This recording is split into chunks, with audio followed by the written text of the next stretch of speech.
Gas బండలు వచ్చాక కట్టెల పొయ్యలు పోయాయి, ఆ ఫ్రిడ్జులు వచ్చాక మట్టె కుండలు పగిలాయి, టీవీలే వచ్చాక రేడియోలేమో మూలన పడ్డాయి, స్మార్ట్ ఫోన్లే వచ్చాక ల్యాండు లేనే లేదండి.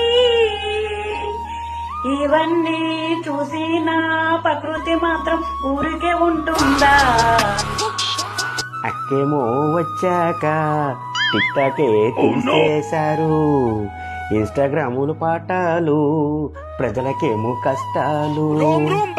ఇవన్నీ విన్నాక చాలా మంది అన్ఇన్స్టాల్ చేశారు. శ్రీను ఈ పేరే ఒక గర్జన.